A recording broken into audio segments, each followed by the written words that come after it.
2025-26 கல்வியாண்டு தமிழ் பாடம். இதில் முதல் மதிப்பெண் 94 மதிப்பெண் சிறப்பான முறையில் எழுதியிருக்கிறதுனால உங்களுக்கு 1 மதிப்பெண். முதல் பக்கத்தில் சரியான விடை 15 1 மதிப்பெண் வினா விடையுமே சரி. முதல் பக்கத்தில் 15 மதிப்பெண் வாங்கியிருக்காங்க. இதில் முக்கியமான விஷயம் என்னென்னா, சில பேர் சொல்லுவாங்க, நல்லா தெரிஞ்சதெல்லாம் முதல்ல எழுதுங்க, நெடுவினாவை வேணால் முதல்ல எழுதிக்கிங்க அப்படிலாம் சொல்லுவாங்க. ஆனால் திருத்தவங்களுக்கு இதுதான் மிக மிக எளிமையானது.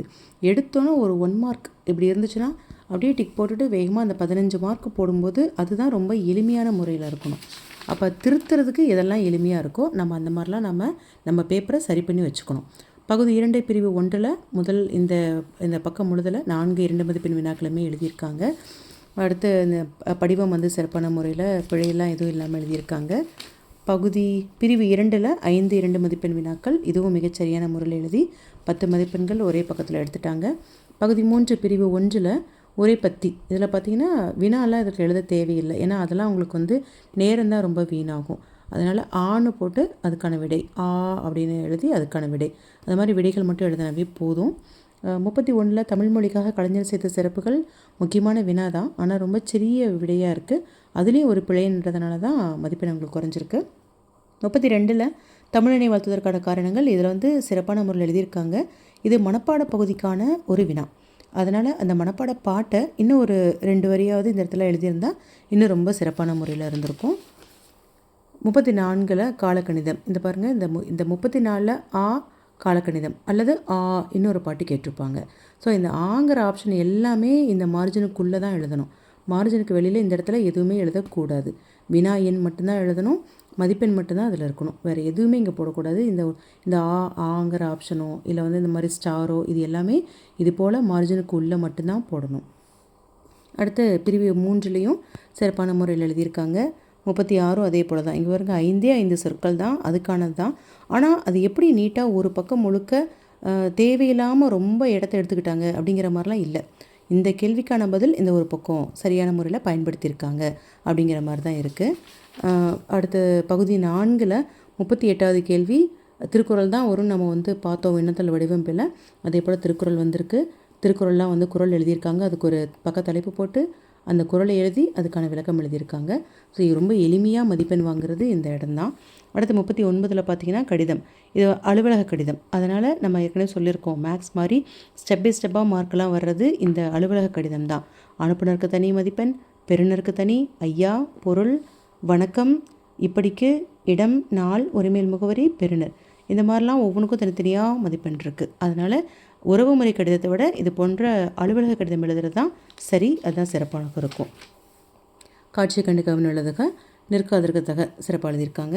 அடுத்து 43 பார்த்திங்கன்னா நாட்டு வளமும் சொல் வளமும் அல்லது வேறு ஏதாவது ஒரு கேள்வி கொடுப்பாங்க இல்லையா, ஒரு செய்யலையோ இல்லை வேறு ஏதாவது 4ஆம் 5ஆம் இயல்லையோ கேட்கும்போது அந்த வினாவை விட இந்த வினாவை எடுத்துக்கிட்டிங்கன்னா தான் ரொம்ப எளிமையாக நல்லா மதிப்பெண் கிடைக்கும். ஏன்னா முதல் 1ஆவது இயல் 2ஆவது இயல்லாம் நீங்கள் ரொம்ப நல்லா படிச்சிருப்பீங்க. அதுவும் இல்லாமல் நிறைய பக்கத்தலைப்புகள் இருக்குது. நிறைய பக்கத்தலைப்பு இருந்தாலுமே கூட இதில் இருக்கிற வினாவிடையெல்லாம் நீங்கள் ஏற்கனவே நிறைய முறை குருவினாவிலையுமே இதெல்லாம் வந்திருக்கும். இதெல்லாம் பாருங்கள், இது ரொம்ப 3 பாயிண்ட் தான், ஆனால் இது ஒரு பக்கத்தலைப்பு. ஸோ இந்த மாதிரி நிறைய பக்கத்தலைப்பு நம்ம எழுதுகிற விஷயங்கள் கொஞ்சம் கம்மி தான், ஆனால் நிறையா பக்கத்தலைப்புகள் போட்டு நமக்கு ரொம்ப எளிமையாக தெரிஞ்ச ஒரு விஷயம் அப்படிங்கிறதுனால இது எளிமையாக மதிப்பெண் வர்றதுக்கு நல்ல ஒரு வாய்ப்பு இது. 44 அதே போல் தான். கோபலபுரத்து மக்கள் அல்லது ஒரு 6ஆம் இயல்ல இல்லை 7ஆம் இயல்ல ராமானுசர் இந்த மாதிரிலாம் கேட்கும்போது நம்ம கோபலபுரத்து மக்கள் இதைத்தான் நம்ம சாய்ஸாக நம்ம எடுத்துக்கணும்.